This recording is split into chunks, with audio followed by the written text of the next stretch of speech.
ನಮಸ್ತೆ dear aspirants, ನಾನು ನಿಮ್ಮ ಪ್ರೀತಿಯ ಕೆಟ್ಟಿ. ಎಲ್ಲರಿಗೂ ನಿಮ್ಮ ಸ್ಟಡೀಸ್ ಎಲ್ಲ ಚೆನ್ನಾಗಿ ನಡೀತಾ ಇದೆ ಅಂತ ಅಂದ್ಕೊತೀನಿ. ಎಲ್ಲ KS ಎಕ್ಸಾಮ್ಸ್, PDO ಎಕ್ಸಾಮ್ ಹೋದರೆ ಇನ್ನು KS ಎಕ್ಸಾಮ್ ಮುಂದೆ ಇರೋದು. ತುಂಬ ಜನ KS ಎಕ್ಸಾಮ್ಗೆ ಪ್ರಿಪ್ರೇಷನ್ ಮಾಡ್ತಾಯಿದ್ದಾರೆ. ತುಂಬ ಜನಕ್ಕೆ ಪ್ರಿಲಿಮ್ಸ್ಗೆ ಸೋರ್ಸಸ್ಗಳು ಸಿಕ್ಬಿಡುತ್ತೆ, ಹಾಗೆ ಮೇನ್ಸ್ಗೂ ಸೋರ್ಸಸ್ ಸಿಗುತ್ತೆ. ಬಟ್ ಕನ್ನಡದಲ್ಲಿ ಕಮ್ಮಿ ಸೋರ್ಸಸ್ ಇದೆ. ಮೇಯ್ನು KS ಅಲ್ಲಿ ಚಾಲೆಂಜ್ ಬರೋದು, ಯಾಕೆಂದ್ರೆ ನಾನು 2 times 3 times KS ಮೈನ್ಸ್ ಬರೆದಿದ್ದೀನಿ. ನಾನು ಫೇಲ್ ಆಗಿದ್ದೀನಿ, ಅಂದರೆ ಸಕ್ಸಸ್ ಆಗಿಲ್ಲ. ನಾನು KS ಸಕ್ಸಸ್ ಆಗಿಲ್ಲ.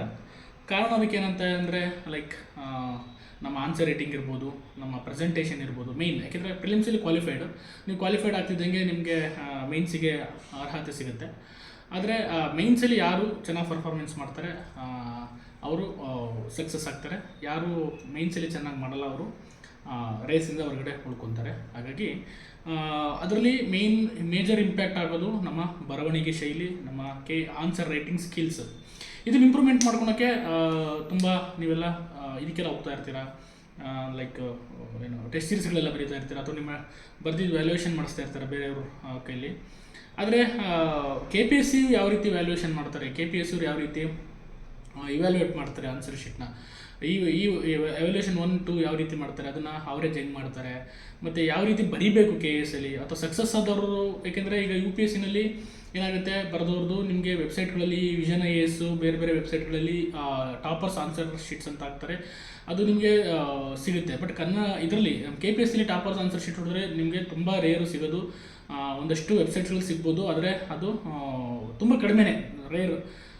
ಆದರೆ ನಮ್ಮ ಗೆಳೆಯರಾದಂಥ ಶಾಂತಪ್ಪ ಅವರು ಇತ್ತೀಚೆಗೆ UPSC ಎಕ್ಸಾಮ್ನ ಪಾಸ್ ಮಾಡಿ ಮತ್ತು KS ಎಕ್ಸಾಮ್ಸ್ ಎಲ್ಲ ತುಂಬ ಸತಿ ಮೇನ್ಸ್ ಎಲ್ಲ ಬರೆದು ಆ ಒಂದು ಎಕ್ಸ್ಪೀರಿಯೆನ್ಸ್ ಮೇಲೆ ಆ ಒಂದು ಒಳ್ಳೆ ಥಾಟ್ ಇಟ್ಕೊಂಡು ಯಾವ ರೀತಿ ಇರಬೇಕು ನಮ್ಮ ಕನ್ನಡಿಗರಿಗೆ, ಕನ್ನಡದ ಹುಡುಗರಿಗೆ ಯಾವ ರೀತಿ KS ಎಕ್ಸಾಮ್ ಇರಬೇಕು, ಯಾವ ರೀತಿ ವ್ಯಾಲ್ಯೂಯೇಷನ್ ಮಾಡ್ತಾರೆ ಅನ್ನೋದು ತೋರಿಸ್ಬೇಕು ಅನ್ನೋದನ್ನ ಒಂದು ಇದಕ್ಕೋಸ್ಕರ ಒಂದು ತುಂಬ ಇನೋವೇಟಿವ್ ಆಗಿ ಹೊಸ ಥರ ಶೈಲಿ ಯಾರೂ ಮಾಡಿಲ್ಲ. ಐ ಥಿಂಕ್ ಕರ್ನಾಟಕದಲ್ಲಿ ಫಸ್ಟ್ ಟೈಮ್ ಈ ರೀತಿ ನಾನು ಮಾಡಿರೋದನ್ನ ನೋಡ್ತಾ ಇರೋದು. ಅಂದರೆ ಟಾಪರ್ಸ್ ಬರೆದಿರೋ ಆನ್ಸರ್ ಶೀಟ್ಸ್ನ ಇವನ್ UPSCಲೂ ಆ ಥರ ಸಿಗೋಲ್ಲ ನಿಮಗೆ.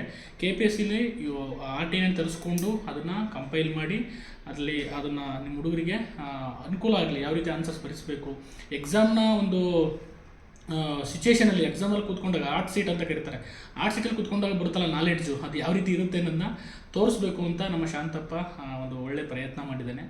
ಅದರಲ್ಲಿ ಬುಕ್ಕು ನೀವೆಲ್ಲ ನೋಡಿರ್ತೀರ, ನೀವು KS ಅಧಿಕಾರಿ ಆಗಬೇಕೆ ಅಂತ. ಅದ್ರ ಬಗ್ಗೆ ಒಂದು ಡೀಟೇಲ್ಡ್ ವಿಡಿಯೋ ಶಾಂತಪ್ಪ ಅದ್ರ ಬಗ್ಗೆ ಎಕ್ಸ್ಪ್ಲೇನ್ ಮಾಡ್ತಾನೆ, ನೀವಾಗ ವಿಡಿಯೋನ ನೋಡ್ತೀರಾ. ಹಾಗಾಗಿ ನಿಮಗದು KSನ ಆನ್ಸರ್ನ ಬರೆಯೋಕ್ಕೆ ಒಂದು ಮಾರ್ಗದರ್ಶನ ಆಗುತ್ತೆ ಅಂತ ನಾನು ಅಂದ್ಕೊತೀನಿ. ನೀವು ಎಲ್ಲಿ ತಪ್ಪು ಮಾಡ್ತೀರಾ, ಎಷ್ಟು ಜನ KS ಬರೆದಿರ್ತೀರಾ, ಆದರೆ ಯಾಕೆ ಸಕ್ಸಸ್ ಆಗಿಲ್ಲ ಅನ್ನೋದನ್ನ ನೀವು ಆ ಆನ್ಸರ್ ಶೀಟ್ಸ್ನ ನೋಡ್ತಾ, ಆ ಬುಕ್ಗಳನ್ನ ಸ್ವಲ್ಪ ನೋಡ್ತಾ ಹೋದರೆ ನಿಮಗೆ ಅದ್ರ ಬಗ್ಗೆ ಫುಲ್ ಕ್ಲಿಯರ್ ಪಿಕ್ಚರ್ ಗೊತ್ತಾಗುತ್ತೆ ಅಂತ ಅಂದ್ಕೊತೀನಿ.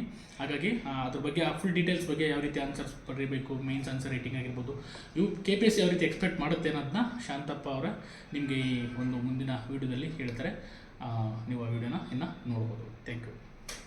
ಹಲೋ, ನಮಸ್ಕಾರ. ನೀವು KS ಅಧಿಕಾರಿ ಆಗಬೇಕೆ ಎನ್ನುವ ಪುಸ್ತಕದ ವೈಶಿಷ್ಟ್ಯತೆಗಳ ಕುರಿತು ಮತ್ತು ACCAD ಮೇನ್ಸ್, PSI ಮೇನ್ಸ್, ತದನಂತರದಲ್ಲಿ PSI ಪೇಪರ್ 1 KS ಮೇನ್ಸ್ ಪರೀಕ್ಷೆಗೆ ಪ್ರಿಪೇರ್ ಆಗ್ತಕ್ಕಂತಹ ವಿದ್ಯಾರ್ಥಿಗಳು, ಆಸ್ಪಿರೆಂಟ್ಸ್ ಯಾವ ರೀತಿಯಲ್ಲಿ ಆನ್ಸರ್ಸ್ ಬರೀಬೇಕು ಅಂತಕ್ಕಂತಹ ಒಂದು ವಿಚಾರಗಳ ಕುರಿತು ಈಗ ನಾವು ಡಿಸ್ಕಸ್ ಮಾಡೋಣ. ಕ್ವಶನ್ ಏನಿದೆ, ಗ್ರೀನ್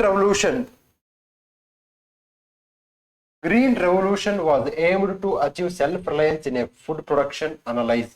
ಹಸಿರು ಕ್ರಾಂತಿಯು ಆಹಾರ ಉತ್ಪನ್ನದಲ್ಲಿ ಸ್ವಾವಲಂಬನೆಯನ್ನು ಸಾಧಿಸುವ ಉದ್ದೇಶವನ್ನು ಹೊಂದಿತ್ತು, ವಿಶ್ಲೇಷಿಸಿ. ಇದು 2021 ಜನವರಿಯಲ್ಲಿ ನಡೆದಂತಹ ಪರೀಕ್ಷೆಯಲ್ಲಿ ಕೇಳಿದಂತಹ KS ಪ್ರಶ್ನೆ. ಸೊ KS ಪ್ರಶ್ನೆಗೆ ಒಬ್ಬ ಯಶಸ್ವಿ ವ್ಯಕ್ತಿ ಯಾವ ರೀತಿಯಲ್ಲಿ ಆನ್ಸರ್ ಮಾಡಿದನು ಅನ್ನಕ್ಕಂಥದ್ದನ್ನ ಇಲ್ಲಿ ನೋಡೋಣ. ಪ್ರಶ್ನೆ ಎಷ್ಟಕ್ಕಿದೆ? 15 ಮಾರ್ಕ್ಸ್ ಇದೆ. ಸೊ ಇಲ್ಲಿ E1 ಅಂದ್ರೆ ಇವ್ಯಾಲ್ಯುವೇಟರ್ 1, E1 ಅವರು 10 ಅಂಕಗಳನ್ನು ನೀಡಿದ್ದಾರೆ, E2 ಅವರು 12 ಅಂಕಗಳನ್ನು ನೀಡಿದ್ದಾರೆ. ಅಂದ್ರೆ ಒಂದು ಪ್ರಶ್ನೆಗೆ ಯಾವುದು 50% ಜಾಸ್ತಿ ಅಂಕಗಳನ್ನು ಯಾವುದು ಪಡೆಯುತ್ತೋ ಅಂತಹ ಉತ್ತರ ಅದು ಬೆಸ್ಟ್ ಉತ್ತರ, ಬೆಸ್ಟ್. ಸೊ ಇಂತಹ ಬೆಸ್ಟ್ ಉತ್ತರಗಳನ್ನ ನಾನು ನೀವು KS ಅಧಿಕಾರಿ ಆಗಬೇಕೆ ಎನ್ನುವ ಪುಸ್ತಕದಲ್ಲಿ ಕಂಪೈಲ್ ಮಾಡಿಕೊಟ್ಟಿದ್ದೀನಿ. ಸೊ ಯಾರ್ಯಾರು ತಮ್ಮ ಎಕ್ಸಾಮ್ಸ್ಗೆ ಪ್ರಿಪೇರ್ ಆಗ್ತಾ ಇದ್ದೀರಿ ಅವರೆಲ್ಲರೂ ಈ ಪುಸ್ತಕದಲ್ಲಿ ಕಂಡು ಬರ್ತಕ್ಕಂತಹ ಒಂದು ಬೆಸ್ಟ್ ಆನ್ಸರ್ಗಳನ್ನು ನೋಡಿ KPSC ಯಾವ ರೀತಿ ಇವ್ಯಾಲ್ಯೂಯೇಟ್ ಮಾಡುತ್ತೆ ಅನ್ನೋದ್ರ ಬಗ್ಗೆ ನೀವು ಅರ್ಥ ಮಾಡಿಕೊಂಡು ಪ್ರಿಪರೇಷನ್ ಆದಾಗ ನಿಮಗೆ ಹೆಲ್ಪ್ ಆಗುತ್ತೆ. ಫೈನ್. ಈಗ ನೋಡಿ, ಕ್ವಶನ್ ಇರೋದು 15 ಮಾರ್ಕ್ಸ್ಗೆ. ಸೊ ಇಲ್ಲಿ ಆಫೀಸರ್ ಈ ತರ ಬರೀತೇವ್ರೆ, 1960ರ ದಶಕದಲ್ಲಿ ಚೀನಾ ದಾಳಿ ಮತ್ತು ಬರಗಾಲ ಭಾರತವನ್ನು ಸಂಕಷ್ಟದ ಕೂಪಕ್ಕೆ ತಳ್ಳಿತು. ಈ ನಿಟ್ಟಿನಲ್ಲಿ ಬಂದಂತಹ ಕ್ರಾಂತಿಕಾರಕ ಆಲೋಚನೆ ಹಸಿರು ಕ್ರಾಂತಿ. ಸೊ ಇವ್ರೇನ್ ಮಾಡಿದ್ದಾರೆ ಅಂತಂದ್ರೆ ಹಸಿರು ಕ್ರಾಂತಿಯ ಕುರಿತು ಏನ್ ಮಾಡಿದ್ದಾರೆ, ಇಂಟ್ರಡಕ್ಷನ್ ಕೊಟ್ಟಿದ್ದಾರೆ, ಅಂದ್ರೆ ಹಿಸ್ಟ್ರಿ ಕೊಟ್ಟಿದ್ದಾರೆ, ಹಿಸ್ಟ್ರಿಯನ್ನು ಕೊಟ್ಟಿದ್ದಾರೆ. ಸೊ ಹಸಿರು ಕ್ರಾಂತಿ ಏನಕ್ಕೆ ಬಂತು ಅಂತ ಇಲ್ಲೇನಿದೆ, ಹಸಿರು ಕ್ರಾಂತಿಯು ಆಹಾರ ಉತ್ಪನ್ನದಲ್ಲಿ ಸ್ವಾವಲಂಬನೆ ಸಾಧಿಸುವ ಉದ್ದೇಶವನ್ನು ಹೊಂದಿತ್ತು, ವಿಶ್ಲೇಷಿಸಿ ಅಂದ್ರೆ ಕಾಮೆಂಟ್ ಮಾಡಿ ಅಂತೇಳಿ ಹೇಳಿದ್ದಾರೆ. ನಾವು ಮಾಡ್ಬೇಕು, ಕಾಮೆಂಟ್ ಮಾಡುವಂತ ಹಾಗೆ ಮಾಡಬೇಕು. ಸೊ ಫಸ್ಟ್ ಏನಾಯ್ತು, ಇಂಟ್ರಡಕ್ಷನ್ ಕೊಟ್ಟರು. ಸೊ ಈ ರೀತಿಯಾಗಿ ನೀವು ಒಂದು ಪ್ರಶ್ನೆಗೆ ಕರೆಕ್ಟ್ ಸಮರ್ಪಕವಾದಂತಹ ಒಂದು ಇಂಟ್ರೊಡಕ್ಷನ್ ಅನ್ನು ಕೊಟ್ಟಾಗ ಅದು ಪೂರಕವಾಗಿರ್ಬೇಕು, ಮತ್ತೆ ಕಂಟೆಂಪ್ರರಿ ಇರಬೇಕು, ಅದಕ್ಕೆ ಮತ್ತೆ ಹೊಂದಾಣಿಕೆ ಆಗಿರ್ಬೇಕು. ಅಂತಹ ಒಂದು ಅಂಶಗಳನ್ನ ಇಲ್ಲಿ ನೋಡಬಹುದು. ನೆಕ್ಸ್ಟ್ ಹಸಿರು ಕ್ರಾಂತಿ ಅಂದ್ರೆ ಪ್ರಶ್ನೆಯ ಮುಖ್ಯ ಭಾಗಕ್ಕೆ ಬಂದಿದ್ದಾರೆ. ಹಸಿರು ಕ್ರಾಂತಿ. ಹಸಿರು ಕ್ರಾಂತಿ ಆಹಾರ ಉತ್ಪಾದನೆ ಹೆಚ್ಚಿಸುವುದು ಇದರ ಮುಖ್ಯ ಗುರಿ. ಹಸಿರು ಕ್ರಾಂತಿ ನೋಡಿ, ಇದರ ಘಟಕಗಳ ಬಗ್ಗೆ ಮೆನ್ಷನ್ ಮಾಡಿದ್ದಾರೆ. ಘಟಕಗಳು ಈ ರೀತಿಯಾಗಿ ನೀವು ಡಯಾಗ್ರಾಮ್ಸ್ ಹಾಕಬೇಕಾಗುತ್ತೆ. ಈ ರೀತಿಯಾಗಿ ನೋಡಿ, ಇದು ಎಕ್ಸಾಮ್ ಅಲ್ಲಿ ಹಾಕಂತ ಡಯಾಗ್ರಾಮ್ಸ್. ಸೊ ಡಯಾಗ್ರಾಮ್ಸ್ ಹಾಕಿದಾಗ ನಿಮಗೆ ಹೆಚ್ಚು ಅಂಕಗಳು ಬರ್ತಕ್ಕಂಥದ್ದು. ಇದು ಒಂದು ಇವ್ಯಾಲ್ಯುವೇಟರ್ ನ ಒಂದು ಏಕತಾನತೆಯನ್ನ ಬ್ರೇಕ್ ಮಾಡ್ತಕ್ಕಂಥದ್ದನ್ನ ನೋಡ್ಬೋದು. ಸೊ ಇವರು ಈ ರೀತಿಯಾಗಿ ಬರೆದು ಅಧಿಕಾರಿಯಾಗಿದ್ದಾರೆ, ನೀವು ಸಹ ಈ ರೀತಿಯಾಗಿ ಬರೆದು ಅಧಿಕಾರಿಯಾಗಲು ಅವಕಾಶ ಇದೆ. ಸೊ ಕರ್ನಾಟಕದಲ್ಲೇ ಮೊಟ್ಟ ಮೊದಲ ಬಾರಿಗೆ ಈ ರೀತಿಯ ಪ್ರಯತ್ನವನ್ನು ನಾವು ಈ ಪುಸ್ತಕದ ಮೂಲಕ ಮಾಡಿದ್ದೀವಿ. ಹೇಳಿದರೆ ಏನು ಘಟಕಗಳು, ಅಧಿಕ ಇಳುವರಿ ತಳಿಯ ಬೀಜಗಳು, ನಂತರದಲ್ಲಿ ರಸಗೊಬ್ಬರ ಬಳಕೆ ಜಾಸ್ತಿ ಮಾಡಿದ್ದಾರೆ. ಈ ರೀತಿ ಬರೀಬಾರ್ದು. ಆಕ್ಚುಲಿ ರಸಗೊಬ್ಬರ ಬಳಕೆ ಏನಂತ ಬರೀಬೇಕು, ಹೆಚ್ಚು. ರಸಗೊಬ್ಬರ ಬಳಕೆ ಹೆಚ್ಚು ಅಂತ ಬರೀಬೇಕು. ಯಾವುದೇ ರೀತಿಯ ಸಿಂಬಲ್ ಇನ್ಕ್ರೀಸಿಂಗ್ ಈ ರೀತಿ ಬರೆಯೋದು, ಡಿಕ್ರೀಸಿಂಗ್ ಈ ರೀತಿ ಬರೆಯೋದು ಅದು ಎಕ್ಸಾಮ್ಗೆ ಒಳ್ಳೆಯದು ಅಲ್ಲ. ನಂತರದಲ್ಲಿ ನೀರಾವರಿ ಸೌಲಭ್ಯ.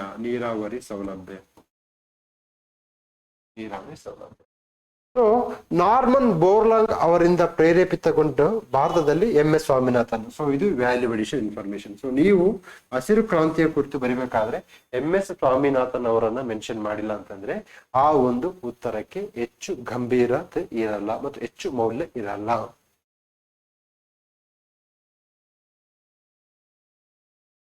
ಈಗ ಈ ಯೋಜನೆಯನ್ನು ಅನುಷ್ಠಾನಕ್ಕೆ ತಂದರು. ಫಲಿತಾಂಶ ಅಲ್ಲೇನಿದ್ರೆ ವಿಶ್ಲೇಷಿಸಿ ಅಂತ ಕೇಳಿದ್ದಾರೆ. ಕ್ವಶನ್ ಅಲ್ಲಿ ಏನಿದೆ, ವಿಶ್ಲೇಷಿಸಿ ಅಂತ ಕೇಳಿದಾಗ ನೀವೇನ್ ಮಾಡಬೇಕು, ಪಾಸಿಟಿವ್ಸ್ ನೆಗೆಟಿವ್ಸ್ ಬರೀಬೇಕು. ಕೇವಲ ಪಾಸಿಟಿವ್ಸ್ ಬರೆಯೋದು, ಕೇವಲ ನೆಗೆಟಿವ್ಸ್ ಬರೆಯೋದು ಅದು ಸಮಂಜಸವಾದ ಒಂದು ಕ್ರಮ ಅಲ್ಲ. ಈಗ ಫಲಿತಾಂಶದಲ್ಲಿ ನೋಡಿ ಏನ್ ಮಾಡ್ತಾರ. ಫಲಿತಾಂಶದಲ್ಲಿ ಗೋಧಿ ಮತ್ತು ಭತ್ತದ ಇಳುವರಿಯಲ್ಲಿ 2 ಪಟ್ಟು ಹೆಚ್ಚಳ, 2 ಪಟ್ಟು ಏರಿಕೆ, 2 ಪಟ್ಟು ಹೆಚ್ಚಳ. ಅಂದ್ರೆ ಇಲ್ಲಿ ಏನಾಗುತ್ತೆ ಅಂತಂದ್ರೆ, ನೀವು ವಿತ್ ಡಾಟಾ ಅಂಕಿ ಅಂಶಗಳನ್ನ ಬಳಸ್ಕೊಂಡು ಇಲ್ಲಿ ಬರೆದಾಗ ನಿಮಗೆ ಹೆಚ್ಚು ಅಂಕಗಳು ಬರ್ತಕ್ಕಂತಹ ಸಾಧ್ಯತೆ ಇದೆ. ಸೊ ಇಲ್ಲಿ ನೋಡಿ, ನಂತರದಲ್ಲಿ 60 ದಶಲಕ್ಷ ಟನ್ ಆಹಾರ ಉತ್ಪಾದನೆ ಇದ್ದದ್ದು ಕ್ರಾಂತಿಯ ತರುವಾಯ 197 ದಶಲಕ್ಷ ಟನ್ಗೆ ತಲುಪಿತು. ನೋಡಿ ಅಗೇನ್ ಇಲ್ಲಿ ಬಂದಿದ್ದು ಅಂಕಿ ಅಂಶಗಳು. ಸೊ ಅಂಕಿ ಅಂಶಗಳು, ನೀವು ಅಂಕಿ ಅಂಶಗಳನ್ನು ಬರೆಯುವುದರ ಮೂಲಕ ಹೆಚ್ಚು ಅಂಕ ಪಡೆಯಬಹುದು, ಹೆಚ್ಚು ಅಂಕ ಪಡೆಯಲು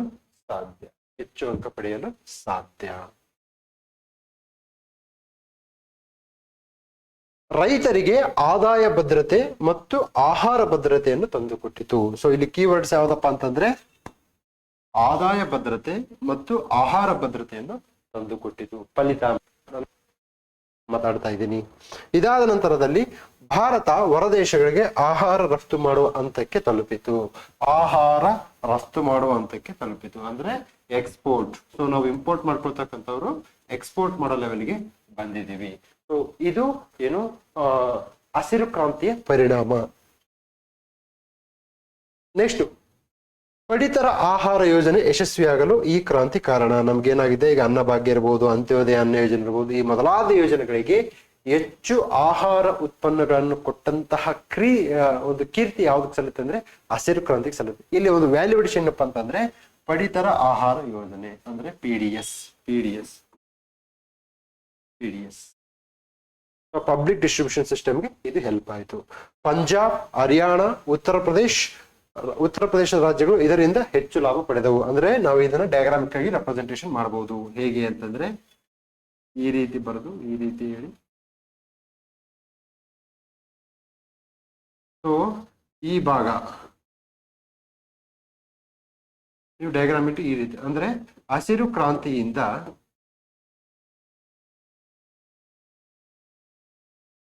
ಲಾಭ ಪಡೆದ ರಾಜ್ಯಗಳು, ಹಸಿರು ಕ್ರಾಂತಿಯಿಂದ ಲಾಭ ಪಡೆದ ರಾಜ್ಯಗಳು ಅನ್ನೋದ್ರ ಕುರಿತು ನೀವು ಇಲ್ಲಿ ಏನ್ ಮಾಡಬಹುದು, ಡಯಾಗ್ರಾಮ್ ಆಗಿ ರೆಪ್ರೆಸೆಂಟೇಷನ್ ಮಾಡಬಹುದು. ನಂತರದಲ್ಲಿ ಕೆಟ್ಟ ಪರಿಣಾಮಗಳು, ಇಲ್ಲಿ ಏನ್ ಹೇಳಿದ್ದಾರೆ, ವಿಶ್ಲೇಷಣೆ ಅಂತ ಹೇಳಿದ್ದಾರೆ. ಸೊ ಈಗ ನೆಗೆಟಿವ್ಸ್ ಬಗ್ಗೆ ಹೋಗ್ಬೇಕು. ನೆಗೆಟಿವ್ಸ್ ಏನ್ ಹೇಳ್ತಾ ಇದೆ ಅಂತಂದ್ರೆ, ಶ್ರೀಮಂತ ರೈತರಿಗೆ ಇದು ಹೆಚ್ಚು ಲಾಭ ತಂದು ಕೊಟ್ಟಿತ್ತು. ಅಂದ್ರೆ ರಿಚ್ ಫಾರ್ಮರ್ಸ್ ಅಂದ್ರೆ ಇಲ್ಲಿ ನಮಗೆ ಸಣ್ಣ ಮತ್ತು ಅತಿ ಸಣ್ಣ ರೈತರಿಗೆ ಈ ಒಂದು ಹಸಿರು ಕ್ರಾಂತಿ ಲಾಭವನ್ನು ತಂದುಕೊಟ್ಟಿಲ್ಲ. ಏನಕ್ಕೆ ಲಾಭವನ್ನು ತಂದುಕೊಟ್ಟಿಲ್ಲ ಅಂತಂದ್ರೆ, ಆ ಹಸಿರು ಕ್ರಾಂತಿಗೆ ಬೇಕಾದಂತಹ ರಸಗೊಬ್ಬರಗಳಿರಬಹುದು, ನೀರಾವರಿ ಸೌಲಭ್ಯ ಇರಬಹುದು, ತದನಂತರ ವಿದ್ಯುತ್ ಸೌಲಭ್ಯ ಇರಬಹುದು, ಅವುಗಳನ್ನು ಪಡ್ತಕ್ಕಂತಹ ಆರ್ಥಿಕ ಶಕ್ತಿ ನಮ್ಮ ಸಣ್ಣ ಮತ್ತು ಅತಿ ಸಣ್ಣ ರೈತರಿಗೆ ಇದ್ದಿಲ್ಲ. ಆದ್ದರಿಂದ ಲಾಭ ಹೋಗಿದ್ದಾರಿಗೆ ಶ್ರೀಮಂತ ರೈತರಿಗೆ. ನಂತರದಲ್ಲಿ ಪರಿಸರವನ್ನು ಶೋಷಣೆ ಮಾಡಲಾಯಿತು. ಅಂತರ್ಜಲದ ಶೋಷಣೆ, ನಾನು ಹೇಳಿದ್ದೀನಿ ಅಂತರ್ಜಲ ಶೋಷಣೆ. ನಮ್ಗೇನಾಗುತ್ತೆ, ಈಗ ಒಂದು ಅಗ್ರೋ ಕ್ಲೈಮ್ಯಾಟಿಕ್ ರೀಜನ್ಸ್ಗೆ ಸಂಬಂಧಪಟ್ಟಾಗಿ ನಾವೇನ್ ಮಾಡಬೇಕು, ಕೃಷಿಯನ್ನು ಬೆಳಿಬೇಕು. ಫಾರ್ ಎಕ್ಸಾಂಪಲ್ ರಾಯಚೂರು, ಕೊಪ್ಪಳ ಅಂತಲ್ಲೆಲ್ಲ, ಚಿತ್ರದುರ್ಗದಲ್ಲಿ ಶೇಂಗಾವನ್ನು ಬೆಳಿತಾರೆ. ನಾವು ಶೇಂಗಾ ಬೆಳೆಯ ಬದಲು ಏನಾಗುತ್ತೆ, ಕಬ್ಬನ್ನು ಬೆಳೆದಾಗ ಅಲ್ಲಿ ಹೆಚ್ಚು ಅಂತರ್ಜಲ ಶೋಷಣೆ ಆಗುತ್ತೆ. ಸೊ ಅಂತರ್ಜಲದ ಶೋಷಣೆ ಏನಾಗುತ್ತೆ, ಪರಿಸರಕ್ಕೆ ಮಾರಕ. ಇದಾದ ನಂತರದಲ್ಲಿ ಶ್ರೀಮಂತ ಮತ್ತು ಬಡ ರೈತರ ನಡುವೆ ಅಂತರ ಹೆಚ್ಚಾಯಿತು. ಸೊ ಶ್ರೀಮಂತ ಆಗ್ತಿದ್ದಾನೆ, ಬಡವ ಆಗ್ತಿದ್ದಾನೆ. ಸೊ ಈ ರೀತಿಯ ಒಂದು ಆರ್ಥಿಕ ಸಮಾನತೆ ಏನಾಗುತ್ತೆ ಅಂದ್ರೆ ಇದು ರಕ್ತ ಕ್ರಾಂತಿಯನ್ನು ಆಡುತ್ತೆ. ಈ ರಕ್ತ ಕ್ರಾಂತಿಯಿಂದ ಏನಾಗುತ್ತೆ, ನಕ್ಸಲಿಸಂ ಮತ್ತು ಮೊದಲಾದ ಒಂದು ಸಮಾಜ ವಿಘಟಕ ಶಕ್ತಿಗಳು ಏನಾಗುತ್ತೆ, ಹುಟ್ಟಲು ಕಾರಣವಾಗುತ್ತೆ. ಕೇವಲ ಉತ್ತರದ ರಾಜ್ಯಗಳು ಲಾಭ ಮಾಡಿಕೊಂಡವು. ಕೇವಲ ಒಂದು ಮಾದರಿಯ ಬೆಳೆಯನ್ನು ಪ್ರೋತ್ಸಾಹ ಮಾಡಿ. ಇಲ್ಲಿ ಏನಿದು, ಕೇವಲ ಉತ್ತರದ ರಾಜ್ಯಗಳು ಅಂದ್ರೆ ನಾನು ಹೇಳಿದ್ದೀನಿ, ಇಲ್ಲಿ ಹರಿಯಾಣ, ಪಂಜಾಬ್, ಉತ್ತರ ಪ್ರದೇಶ್, ಈ ರಾಜಸ್ಥಾನ ಮೊದಲಾದ ರಾಜ್ಯಗಳು ಹಸಿರು ಕ್ರಾಂತಿಯಿಂದ ಲಾಭವನ್ನು ಪಡ್ಕೊಂಡು. ಆದರೆ ನಾರ್ತ್ ಈಶಾನ್ಯ ರಾಜ್ಯಗಳಾದ ಮೇಘಾಲಯ, ಅಸ್ಸಾಂ, ತ್ರಿಪುರಾ, ಮಿಜೋರಾಂ, ಅರುಣಾಚಲ ಪ್ರದೇಶ, ಕರ್ನಾಟಕದಲ್ಲಿ ದಕ್ಷಿಣ ಭಾರತದಲ್ಲಿ ಕಂಡು ಬರ್ತಕ್ಕಂಥ ರಾಜ್ಯಗಳು ಈ ಒಂದು ಹಸಿರು ಕ್ರಾಂತಿಯಿಂದ ಏನಾಯ್ತು, ಲಾಭವನ್ನು ಪಡ್ಕೊಳ್ಳಿಲ್ಲ. ಸೊ ಅದಕ್ಕೆ ಈ ದೇಶದ ಕೆಲವೇ ಭಾಗದಲ್ಲಿ ಮಾತ್ರ ಇದು ಸೀಮಿತ ಆಯಿತು. ನಂತರದಲ್ಲಿ ಕೇವಲ ಒಂದೇ ಮಾದರಿಯ ಬೆಳೆಯನ್ನು ಪ್ರೋತ್ಸಾಹ ಮಾಡಿತು. ಕೇವಲ ಒಂದೇ ಮಾದರಿ ಯಾವುದಂತಂದ್ರೆ ಗೋಧಿ ಮತ್ತು ಭತ್ತ. ಸೊ ಈ ಏಕರೂಪದ ಬೆಳೆ ಏನಾಗುತ್ತೆ ಅಂತಂದ್ರೆ ಇದು ಮಣ್ಣಿನ ಆರೋಗ್ಯಕ್ಕೆ, ನೀರಿನ ಆರೋಗ್ಯಕ್ಕೆ ಮತ್ತು ಇತರೆ ಒಂದು ಪರಿಸರದ ಘಟಕಗಳಿಗೆ ಹಾನಿಯನ್ನು ಉಂಟು ಮಾಡತಕ್ಕಂತಹ ಕೆಲಸ ಮಾಡುತ್ತೆ. ಆದ್ದರಿಂದ ಕೇವಲ ಒಂದೇ ಮಾದರಿಯ ಬೆಳೆಯನ್ನು ಪ್ರೋತ್ಸಾಹ ಮಾಡಿತು. ಸೊ ಈ ರೀತಿಯಾಗಿ ಅವ್ರೇನ್ ಮಾಡಿದ್ದಾರೆ, ಈ ಹಸಿರು ಕ್ರಾಂತಿ ಉಂಟು ಮಾಡುವಂತಹ ವಿವಿಧ ಅಂಶಗಳನ್ನು, ಹಸಿರು ಕ್ರಾಂತಿ ಉಂಟು ಮಾಡತಕ್ಕಂಥ ನೆಗೆಟಿವ್ ಅಂಶಗಳನ್ನ ಏನ್ ಮಾಡಿದ್ದಾರೆ, ಇಲ್ಲಿನ ಅಧಿಕಾರಿ ಬರೆದಿದ್ದಾರೆ. ಒಂದು ರೀತಿಯಲ್ಲಿ 360 ಡಿಗ್ರಿ 360 ಡಿಗ್ರಿ ನೋಟವನ್ನು ಕೊಡುವಲು ಇವರು ಪ್ರಯತ್ನ ಪಟ್ಟಿದ್ದಾರೆ. ಅತಿ ಹೆಚ್ಚು ರಾಸಾಯನಿಕಗಳ ಬಳಕೆಯಿಂದ ಮಣ್ಣು ಮತ್ತು ನೀರಿನ ಮಾಲಿನ್ಯವಾಯಿತು. ಅಗೇನ್ ಅಂದ್ರೆ ಎನ್ವೈರನ್ಮೆಂಟ್ ಪೊಲ್ಯೂಷನ್. ಸೊ ಇದು ಒಂದು ರೀತಿಯಲ್ಲಿ ಸುಸ್ಥಿರ ಕೃಷಿ ಅಲ್ಲ. ಸೊ ಇಷ್ಟು ನೆಗೆಟಿವ್ ಪಾಯಿಂಟ್ಸ್ ಬರೆದಿದ್ದಾರೆ. ನೋಡೋಣ ಬನ್ನಿ ಕನ್ಕ್ಲೂಷನ್ ಹೇಗೆ ಮಾಡಿದ್ದಾರೆ. ಸೊ ಕನ್ಕ್ಲೂಷನ್ ನಿಂದ ನಮಗೆ ಕನ್ಕ್ಲೂಷನ್ ಮೂಲಕ ಏನನ್ನು ಹೇಳಕ್ಕೆ ಪ್ರಯತ್ನ ಪಟ್ಟಿದ್ದಾರೆ, ಏನಕ್ಕೆ ಅಂತಂದ್ರೆ ಇದು ಹೆಚ್ಚು ಅಂಕಗಳನ್ನು ಪಡೆದಂತಹ ಉತ್ತರ ಆಗಿರುವುದರಿಂದ ಸೊ ಇಲ್ಲಿ ಏನನ್ನು ಹೇಳಕ್ ಪ್ರಯತ್ನ ಪಟ್ಟಿದ್ದಾರೆ ನೋಡೋಣ. ಆದ್ದರಿಂದ ನಮಗೆ ಸದ್ಯ ಬೇಕಿರುವುದು ಎರಡನೇ ಹಸಿರು ಕ್ರಾಂತಿ. ನೋಡಿ, this is the value addition. ಈಗ ನಮಗೆ ಬೇಕಿರುವುದು ಎರಡನೇ ಹಸಿರು ಕ್ರಾಂತಿ. ಸೊ ಮೊದಲನೇ ಹಸಿರು ಕ್ರಾಂತಿ ಏನಿರುತ್ತಂತಂದ್ರೆ ಹೆಚ್ಚು ನೀರಾವರಿ ಸೌಲಭ್ಯ, ಹೆಚ್ಚು ರಸಗೊಬ್ಬರ ಬಳಕೆ, ಏಕರೂಪದ ಮಾದರಿ ಬೆಳೆ ಆಗುತ್ತೆ. ಆದರೆ ಎರಡನೇ ಹಸಿರು ಕ್ರಾಂತಿ ಏನಂತಂದ್ರೆ ಇದು ಪರಿಸರದ ಜೊತೆಗೆ ಸೌಹಾರ್ದ ಸಂಬಂಧ ಹೊಂದಿದೆ. ನಿತ್ಯ ಹಸಿರು ಕ್ರಾಂತಿ ಮತ್ತು ಮೂರನೇ ಹಸಿರು ಕ್ರಾಂತಿ ಪರಿಸರದ ಸುರಕ್ಷತೆಯನ್ನು ಮಾಡಿ ರೈತರಿಗೆ ಲಾಭವನ್ನು ತಂದುಕೊಡುತ್ತವೆ. ಸೊ ನಿತ್ಯ ಹಸಿರು ಕ್ರಾಂತಿ ಇರ್ಬೋದು ಅಥವಾ ಎರಡನೇ ಹಸಿರು ಕ್ರಾಂತಿ ಇರ್ಬೋದು, ಎಲ್ಲಾ ಹಸಿರು ಕ್ರಾಂತಿಗಳು ಏನ್ ಮಾಡುತ್ತೆ ಅಂತಂದ್ರೆ ಆ ಒಂದು ಅಗ್ರೋ ಕ್ಲೈಮ್ಯಾಟಿಕ್ ರೀಜನ್ಗೆ ಸಂಬಂಧಪಟ್ಟಾಗಿ ಏನೇನು ಕಂಡು ಬರುತ್ತೋ ಅಂತಹ ಆ ಕಂಡೀಷನ್ಗೆ ಪೂರಕವಾಗಿ ಏನಾಗುತ್ತೆ ಆ ಬೆಳೆಗಳನ್ನು ಬೆಳೆಯುವಂತಹ ಕೆಲಸಕ್ಕೆ ಅವರು ಅಣಿಯಾಗ್ತಾರೆ. ಈಗ ಫಾರ್ ಎಕ್ಸಾಂಪಲ್ ನಮಗೆ ಅಲ್ಲಿ ಒಣ ಪ್ರದೇಶ ಕಂಡು ಬಂದ್ರೆ ಅಲ್ಲಿ ಮಳೆ ಆಶ್ರಿತ ಬೆಳೆಗಳನ್ನು, ಮಳೆ ನೀರು ಆಶ್ರಿತ ಬೆಳೆಗಳನ್ನು ಬೆಳೆದ್ರೆ ಸೂಕ್ತ. ಎಲ್ಲಿ ನೀರಾವರಿ ಸೌಲಭ್ಯ ಇರುತ್ತೋ ಅಲ್ಲಿ ನೀರು ಸಾಂದ್ರತೆ ಬೆಳೆಗಳನ್ನು ಬೆಳೆಯಲು ಸಾಧ್ಯ. ಈ ರೀತಿಯಾಗಿ ಬೆಳೆದಾಗ ಏನಾಗುತ್ತೆ, ಈ ಒಂದು ನಿತ್ಯ ಹಸಿರು ಕ್ರಾಂತಿ ಅಥವಾ ಎರಡನೇ ಹಸಿರು ಕ್ರಾಂತಿಯನ್ನು ನಾವು ಅನುಷ್ಠಾನಕ್ಕೆ ತರಲು ಸಾಧ್ಯ. ಎರಡನೇ ಹಸಿರು ಕ್ರಾಂತಿಯಲ್ಲಿ ಏನಾಗುತ್ತೆ, ಆದಾಯವನ್ನು ಡಿಸೆಂಟ್ರಲೈಸ್ ವಿಕೇಂದ್ರೀಕರಣ ಮಾಡ್ತಾರೆ. ಪಶು ಸಂಗೋಪನೆ ಇರುತ್ತೆ ಅಂದ್ರೆ ಕೃಷಿಯ ಜೊತೆಗೆ ಆ ಒಂದು ವ್ಯವಸಾಯದ ಜೊತೆಗೆ ಪಶು ಸಂಗೋಪನೆ ಇರಬಹುದು, ಹೈನುಗಾರಿಕೆ ಇರಬಹುದು, ಕುಕ್ಕಟೋದ್ಯಮ ಇರಬಹುದು, ಹಂದಿ ಸಾಕಾಣಿಕೆ ಇರಬಹುದು. ಈ ಎಲ್ಲಾ ಒಂದು ನಿಸರ್ಗಕ್ಕೆ ಪೂರಕವಾದ ಮತ್ತು ಪ್ರೇರಕವಾದ ಅಂಶಗಳನ್ನ ಈ ಕೃಷಿಯ ಮೂಲಕ ನಡೆಸಿಕೊಡಲಾಗುತ್ತೆ. ಸೊ ಇದು ಒಂದು ಪ್ರಶ್ನೆಗೆ ಅವರು ಉತ್ತರ ಬರೆದಂತ ಕ್ರಮ. ನಿಮಗೆ ಹೇಳ್ತಾ ಇದ್ದೀನಿ, ಮುಖ್ಯ ಪರೀಕ್ಷೆಯಲ್ಲಿ ನೀವು ಎಕ್ಸಾಮ್ ಅಲ್ಲಿದ್ದಾಗ ಇಷ್ಟನ್ನೇ ಬರೆಯಕ್ಕೆ ಸಾಧ್ಯ. ಇದಕ್ಕಿಂತ ಜಾಸ್ತಿ ಇನ್ಫಾರ್ಮೇಶನ್ ಜಾಸ್ತಿ ತಿಳ್ಕೊಂಡಿರ್ತೀರಿ, ಆದ್ರೆ ಹೆಚ್ಚು ಬರೆಯಕ್ಕೆ ಸಾಧ್ಯವಿಲ್ಲ. ಸೊ ಈ ಕೊಟ್ಟಂತಹ ಪೇಜ್ಗಳನ್ನು ತುಂಬಿಸುವಂತಹ ಕೆಲಸ ಮಾಡಬೇಕು, ಕಂಟೆಂಟ್ ಕೊಡಬೇಕು, ಡಿಸಿಪ್ಲಿನ್ ಇರಬೇಕು, ಮತ್ತೆ ಡಯಾಗ್ರಾಮ್ ಇರಬೇಕು. ಸೊ ಇಂತಹ ಅನೇಕ ಉತ್ತರಗಳನ್ನ ಈ ನೀವು ಕೆ ಎಸ್ ಅಧಿಕಾರಿಯಾಗಬೇಕು ಅನ್ನೋ ಪುಸ್ತಕವನ್ನು ಕೊಂಡ್ಕೊಂಡಾಗ ನಿಮ್ಗೆ ಏನಾಗುತ್ತೆ, ಹೆಲ್ಪ್ ಆಗುತ್ತೆ.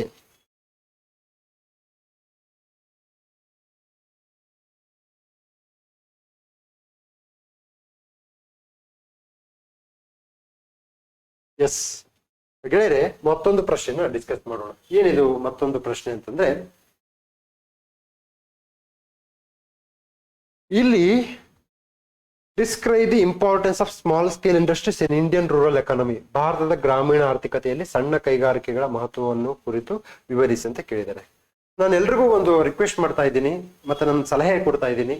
ಒಬ್ಬ UPSC ಟಾಪರ್ ಆಗಿ ಮತ್ತೆ ಒಬ್ಬ KS ಎಕ್ಸ್ಪೀರಿಯನ್ಸ್ಡ್ ಕ್ಯಾಂಡಿಡೇಟ್ ಆಗಿ ಹೇಳ್ತಾ ಇದ್ದೀನಿ, ನೀವು ಪ್ರಶ್ನೆಯನ್ನ ಇಂಗ್ಲಿಷ್ ಅಲ್ಲಿ ಓದಿ. ಏನಕ್ಕೆ ಅಂತಂದ್ರೆ ಪ್ರಶ್ನೆ ತಯಾರಾಗುವುದೇ ಇಂಗ್ಲಿಷ್ ಮಾಧ್ಯಮದಲ್ಲಿ. ಯಾವುದೇ ಕಾರಣಕ್ಕೂ ಇಂಗ್ಲಿಷ್ ಅನ್ನು ಓದದೆ ಬರೀ ಕನ್ನಡದಲ್ಲಿ ಓದಿದ್ರೆ ಎಲ್ಲೋ ಒಂದಲ್ಲಿ ಅಪಾಯಕ್ಕೆ ಸಿಲುಕುವ ಸಂಭಾವನೀಯತೆ ಜಾಸ್ತಿ ಇರುತ್ತೆ. ಏನಕ್ಕೆ ಅಂತಂದ್ರೆ ನಾನು ಬಹಳಷ್ಟು ಟ್ರಾನ್ಸ್ಲೇಷನ್ ನೋಡ್ತಾ ಇದ್ದೀನಿ. ಮೂಲ ಕಂಟೆಂಟ್ ಇರುತ್ತೆ, ಅದು ಟ್ರಾನ್ಸ್ಲೇಷನ್ ಮಾಡಬೇಕಾದ ಸಂದರ್ಭದಲ್ಲಿ ಅದು ಚೇಂಜ್ ಆಗ್ಬಿಟ್ಟಿರುತ್ತೆ.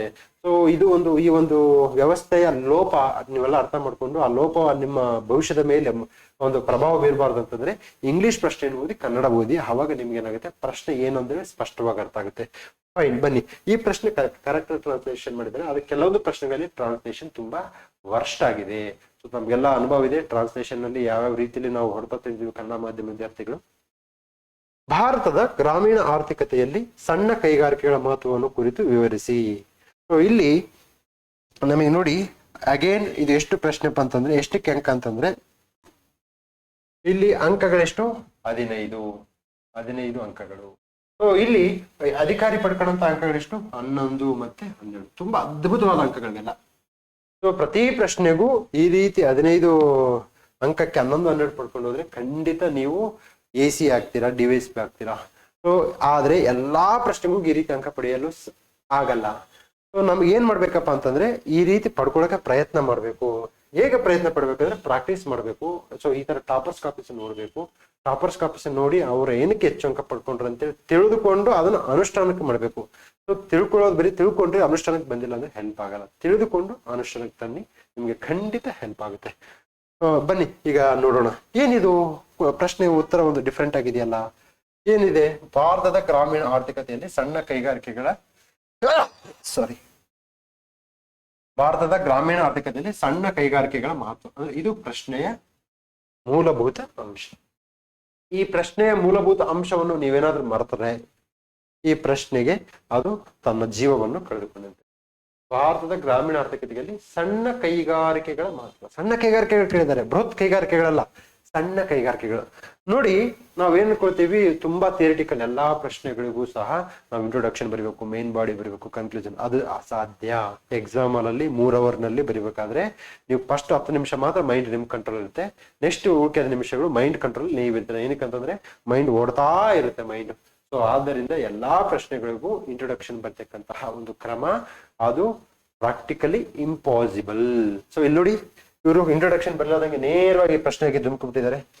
ಸಣ್ಣ ಕೈಗಾರಿಕೆಗಳ ಮಹತ್ವ, ಸಣ್ಣ ಕೈಗಾರಿಕೆಗಳು ನೋಡಿ ನೇರವಾಗಿ ಪ್ರಶ್ನೆ ಏನ್ ಕೇಳಿದ್ರೆ ಅದಕ್ಕೆ ಬಂದ್ಬಿಟ್ಟಿದ್ದಾರೆ. ಸೊ ಇಲ್ಲಿ ನಾನು ನಿಮಗೆ ಒಂದು ಹಿಂಟ್ ಕೊಡ್ತಾ ಇದ್ದೀನಿ. ನೀವು ಅತಿ ಹೆಚ್ಚು ಅಂಕಗಳು ಪಡಿಬೇಕಂತಂದ್ರೆ ನೀವು ಇಂಟ್ರೊಡಕ್ಷನ್ ಬರೀತಿರೋ, ಬಾಡಿ ಬರೀತಿರೋ, ಕನ್ಕ್ಲೂಷನ್ ಬರೀತಿರೋ, that is immaterial for me. For evaluated what is material ಅಂತಂದ್ರೆ ಆ ಪ್ರಶ್ನೆಗೆ ತಕ್ಕ ಹಾಗೆ ಆನ್ಸರ್ಸ್ ಬರೆದಿದ್ದಾರಾ ಇಲ್ವಾ, ದಟ್ಸ್ ಆಲ್. ಸೊ ಸಣ್ಣ ಕೈಗಾರಿಕೆಗಳು ಏನಿದು, GDPಗೆ 20% ಕೊಡುಗೆ. Again ಅಂಕಿಅಂಶ, facts. GDPಗೆ 20% ಕೊಡುಗೆ, 40% ಉದ್ಯೋಗ ನೀಡುತ್ತೆ. ನೋಡಿ ಹಾಗೆ ಆ ಒಂದು ಅಂಕಿಅಂಶಗಳು ಏನ್ ಹೇಳ್ತಪ್ಪ ಅಂತಂದ್ರೆ ಆ ಒಂದು ಬರೆಯುವವರ ಒಂದು ಕಾನ್ಫಿಡೆನ್ಸ್ ಅನ್ನು ಹೇಳುತ್ತೆ. ಅದಾದ ನಂತರದಲ್ಲಿ ಅಸಮಾನತೆಯನ್ನು ಹೋಗಲಾಡಿಸುತ್ತದೆ. ತದನಂತರದಲ್ಲಿ ಪ್ರಾದೇಶಿಕ ಅಭಿವೃದ್ಧಿ. ಸೊ ಈಗ ನಮ್ಗೆ ಡಿಸೆಂಟ್ರಲೈಸ್ಡ್ ಡೆವಲಪ್ಮೆಂಟ್, ಬರೀ ಕೈಗಾರಿಕೆಗಳು ಕೇವಲ ಬೆಂಗಳೂರಲ್ಲಿದ್ರೆ, ಬೃಹತ್ ಕೈಗಾರಿಕೆಗಳು ಎಲ್ಲೋ ಒಂದಲ್ಲಿ 4-5 ಡಿಸ್ಟ್ರಿಕ್ಟ್ ಒಮ್ಮೆ ಕಂಡು ಬರ್ತವೆ. ಆದರೆ ಸಣ್ಣ ಕೈಗಾರಿಕೆಗಳು ಜಿಲ್ಲಾ ಮಟ್ಟದಲ್ಲಿ, ತಾಲೂಕು ಮಟ್ಟದಲ್ಲಿ, ಹೋಬಳಿ ಮಟ್ಟದಲ್ಲೂ ಸಹ ಸಣ್ಣ ಕೈಗಾರಿಕೆಗಳು ಕಂಡು ಬರುತ್ತೆ. ಸಣ್ಣ ಕೈಗಾರಿಕೆಗಳು ಪ್ರಾದೇಶಿಕ ಅಭಿವೃದ್ಧಿಗೆ ಸಹಾಯ ಮಾಡುತ್ತಂತೇಳಿ ಇಲ್ಲಿ ಅಧಿಕಾರಿಯವರು ಉತ್ತರವನ್ನ ಬರೆದಿದ್ದಾರೆ. ಏನ್ ಮಾಡಿದ್ದಾರೆ ಇವರು, ಯಾವುದೇ ಇಂಟ್ರೊಡಕ್ಷನ್ ಬರೆದಿಲ್ಲ, ನೇರವಾಗಿ ಮಾಹಿತಿಯನ್ನ ಕಣ್ಣಿಗೆ ಕಟ್ಟುವಂತೆ, ಮನಕ್ಕೆ ಮುಟ್ಟುವಂತೆ ಮಾಹಿತಿಯನ್ನು ತಲುಪಿಸಿದ್ದಾರೆ. ಅದಕ್ಕೆ ನೋಡಿ, ಇಂಟ್ರೊಡಕ್ಷನ್ ಇಲ್ಲ ಅಂತಂದ್ರೆ ಸಹ 15ಕ್ಕೆ 11 ಮತ್ತು 12 ಅಂಕಗಳನ್ನ ತೆಗೆದುಕೊಂಡು. ಸೊ E1 ಅವರು 11 ನೀಡಿದರೆ, E2 ಅವರು 12 ನೀಡಿದ್ದಾರೆ. ನಿಮ್ಗೆಲ್ಲ ಗೊತ್ತಿದೆ. ಸೊ ಇದನ್ನ ಏನ್ ಮಾಡ್ತಾರೆ ಅಂತಂದ್ರೆ 2 1 3 1 1 2 /2 ಮಾಡ್ತಾರೆ. ಸೊ 2 1 2 1 11.5. ಸೊ 15ಕ್ಕೆ 11.5 ಅಂಕವನ್ನು ಪಡೆದಿದ್ದಾರೆ. ಈ ರೀತಿಯಾಗಿ ಸರಾಸರಿ ಅವರೇಜ್ ತೆಗೆಯೋದ್ರ ಮೂಲಕ ಆನ್ಸರ್ಸ್ ಅನ್ನು ಏನ್ ಮಾಡ್ತಿದ್ದಾರೆ, ಈ ಫೈನಲ್ ಅಂಕವನ್ನ KPS ಅವರು ನಮಗೆ ನೀಡ್ತಾರೆ. ಅದಕ್ಕೆ ಇಲ್ಲಿ ಇಂಟ್ರೊಡಕ್ಷನ್ ಕಂಪಲ್ಸರಿ ಅಂತಲ್ಲ, ಬರೆದ್ರೆ ಚೆನ್ನಾಗಿ ಇಂಟ್ರೊಡಕ್ಷನ್ ಬರೆಯೋದು ಸಹ ಹೆಚ್ಚು ಅಂಕಗಳನ್ನು ಪಡಿಬಹುದು ಅನ್ನೋದಕ್ಕೆ ಇದು ಅತ್ಯುತ್ತಮವಾದಂತಹ ಉದಾಹರಣೆ.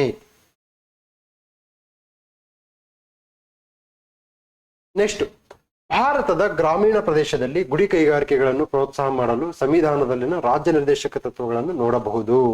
ನೋಡಿ ಎಂತ ಅದ್ಭುತವಾದ ಪಾಯಿಂಟ್. ಇಲ್ಲಿ ರಾಜ್ಯ ನಿರ್ದೇಶಕ ತತ್ವಗಳನ್ನು ನೋಡಿ, ಒಂದು ಕಾನ್ಸ್ಟಿಟ್ಯೂಷನಲ್ ಆಂಗಲ್.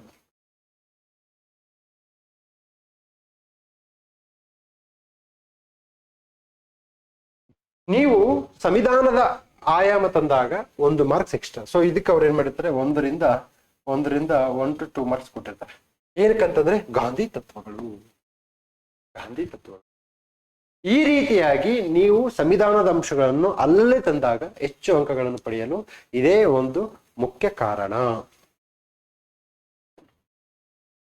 73ನೇ ತಿದ್ದುಪಡಿಯ ಮೂಲಕ ಸ್ಥಳೀಯ ಸಂಸ್ಥೆಗಳನ್ನು ಆರಂಭ ಮಾಡಿದ್ದು, ಇವುಗಳು ಸಣ್ಣ ಕೈಗಾರಿಕೆಗಳಿಗೆ ಪ್ರೋತ್ಸಾಹ ಮಾಡುತ್ತವೆ.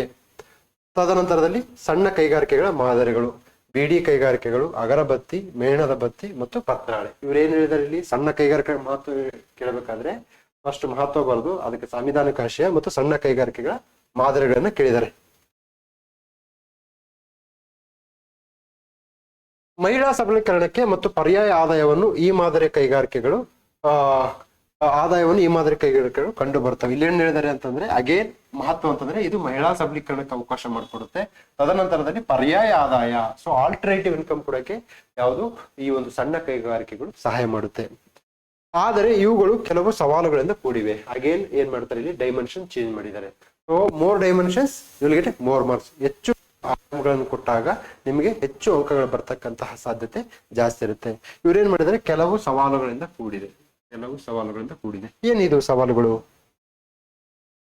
ಹಳೆಯ ತಂತ್ರಜ್ಞಾನ, ಮಾರುಕಟ್ಟೆಯ ಕೊರತೆ, ಉತ್ಪಾದನಾ ವೆಚ್ಚ ಹೆಚ್ಚಳ, ತದನಂತರದಲ್ಲಿ ಒಂದು ಚೀನಿ ಮಾರುಕಟ್ಟೆಯ ಸವಾಲು. ಸೊ ಚೀನಾ ಮಾರ್ಕೆಟ್ ಏನ್ ಮಾಡ್ತಾ ಇದೆ ಅಂತಂದ್ರೆ, ನಮ್ಗೆ ಅದಕ್ಕೆ ಅತ್ಯಂತ ಕಡಿಮೆ ರೇಟ್ ಅಲ್ಲಿ ಆ ಒಂದು ಪ್ರಾಡಕ್ಟ್ ಅನ್ನು ಸೆಲ್ ಮಾಡ್ತೀವಿ. ಈಗ ಫಾರ್ ಎಕ್ಸಾಂಪಲ್ ಚನ್ನಪಟ್ಟಣ ಬೊಂಬೆಗೂ ಚೀನಾದ ಬೊಂಬೆಗೂ ಸುಮಾರು ಆ ಒಂದು ರೇಟ್ ಅಲ್ಲಿ 1000 ಪಟ್ಟು ವ್ಯತ್ಯಾಸ ಕಂಡು ಬರುತ್ತೆ. ಸೊ ಸಹಜವಾಗಿ ಗ್ರಾಹಕರು ಕೊಂಡುಕೊಳ್ತಕ್ಕಂಥ ಸಂದರ್ಭದಲ್ಲಿ ಅದು ದೇಶಿಯನೋ ವಿದೇಶಿ ಅಂತ ಥಿಂಕ್ ಮಾಡಲ್ಲ, ಅವರು ರೇಟ್ ಬಗ್ಗೆ ಥಿಂಕ್ ಮಾಡ್ತಾರೆ. ಸೊ ಈ ನಿಟ್ಟಿನಲ್ಲಿ ಸಣ್ಣ ಕೈಗಾರಿಕೆಗಳಿಗೆ ಈ ಚೀನಾ ಮಾರುಕಟ್ಟೆಯ ಸವಾಲು ಹೆಚ್ಚು ಕಂಡು ಬರ್ತಾ ಇದೆ. ನೆಕ್ಸ್ಟ್, ಈ ಮೇಲಿನ ಸವಾಲುಗಳನ್ನು ಮೆಟ್ಟಿನಿಲ್ಲಲು ಮತ್ತು ಕೈಗಾರಿಕೆಗಳನ್ನು ಪ್ರೋತ್ಸಾಹಿಸಲು ಸರ್ಕಾರ ಈ ಕ್ರಮ ಕೈಗೊಂಡಿದೆ. ಅಗೇನ್ 1 more ಡೈಮೆನ್ಷನ್, ಸಣ್ಣ ಕೈಗಾರಿಕೆಗಳ ಕುರಿತು 1 more ಡೈಮೆನ್ಷನ್ ಹಾಕಿದ್ದಾರೆ. ಏನಿದು? ಆಜೀವಿಕಾ ಯೋಜನೆ, ಸೆಲ್ಫ್ ಹೆಲ್ಪ್ ಗ್ರೂಪ್ಸ್, ಮುದ್ರಾ ಯೋಜನೆ, ಆದ್ಯತಾ ವಲಯದ ಸಾಲ ಅಂದ್ರೆ ಪ್ರಿಯಾರಿಟಿ ಸೆಕ್ಟರ್ ಲೆಂಡಿಂಗ್. ನೋಡಿ ಇಂಗ್ಲಿಷ್ ಅಲ್ಲಿ ಕೂಡ ಬರೆದಿದ್ದಾರೆ. ದೀನ್ ದಯಾಳ್ ಅಂತ್ಯೋದಯ ಯೋಜನೆ, ಕೌಶಲ್ಯ ಭಾರತ, ಟ್ರೈಫೈಡ್, ಸಬ್ಸಿಡಿ ದರದಲ್ಲಿ ಸಾಲ. ಸೊ ಇವು ಸಣ್ಣ ಕೈಗಾರಿಕೆಗಳ ಸಣ್ಣ ಕೈಗಾರಿಕೆಗಳನ್ನ ಪ್ರೋತ್ಸಾಹಿಸಲು ಈ ಕೆಳಕಂಡ ಯೋಜನೆಗಳನ್ನು ತಂದಿದ್ದಾರೆ. ಸೊ ಅಂತ್ಯೋದಯ ಪರಿಕಲ್ಪನೆ ಸಾಕಾರಗೊಳ್ಳಬೇಕಂದ್ರೆ ಮತ್ತು ಗಾಂಧಿ ಕಂಡಂತ ಕನಸು ನನಸಾಗಬೇಕಂದ್ರೆ ಗ್ರಾಮೀಣ ಭಾರತದ ಅಭಿವೃದ್ಧಿ ಆಗಬೇಕು. ಆಗ ಮಾತ್ರ ನಿಜ ಅರ್ಥದಲ್ಲಿ ಸ್ವತಂತ್ರವನ್ನು ಪಡೆಯಬಹುದು. ಆರ್ಥಿಕ ಸ್ವಾತಂತ್ರ್ಯ ಪಡೆಯದ ಸ್ವಾತಂತ್ರ್ಯ ನಿಜವಾದ ಸ್ವಾತಂತ್ರ್ಯವಲ್ಲ. ಸೊ ಸಣ್ಣ ಕೈಗಾರಿಕೆಗಳು ಏನ್ ಮಾಡ್ತಾವಪ್ಪ ಅಂತಂದ್ರೆ ಗಾಂಧೀಜಿ ಕನಸನ್ನು ಸಾಕಾರಗೊಳ್ತವೆ. ತದನಂತರದಲ್ಲಿ ಅಂತ್ಯೋದಯ ಪರಿಕಲ್ಪನೆ ಸಹ ಸಾಕಾರಗೊಳಿಸ್ತವೆ. ಸೊ ಈ ನಿಟ್ಟಿನಲ್ಲಿ ನಮ್ಗೆ ಸಣ್ಣ ಕೈಗಾರಿಕೆಗಳು ಬೇಕು ಅಂತೇಳಿ ಕನ್ಕ್ಲೂಷನ್ ಅಲ್ಲಿ ಕೊನೆ ಮಾಡಿದ್ದಾರೆ. ಸೊ ತಾವೆಲ್ಲರೂ ಏನ್ ಮಾಡ್ಬೇಕಂದ್ರೆ ಈ ಒಂದು ಹೆಚ್ಚು ಅಂಕಗಳ ಪಡೆದಂತಹ ಉತ್ತರಗಳನ್ನು ತೆಗೆದುಕೊಂಡು ಅಲ್ಲಿಂದ ಇನ್ಸ್ಪಿರೇಷನ್ ತಗೊಂಡು ತಾವು ಸಹ ಅದೇ ರೀತಿಯಲ್ಲಿ ಬರೆದಾಗ ಈ ರೀತಿ ನೀವು ಮಾಡಕ್ ಸಾಧ್ಯ. ನಮಸ್ಕಾರ.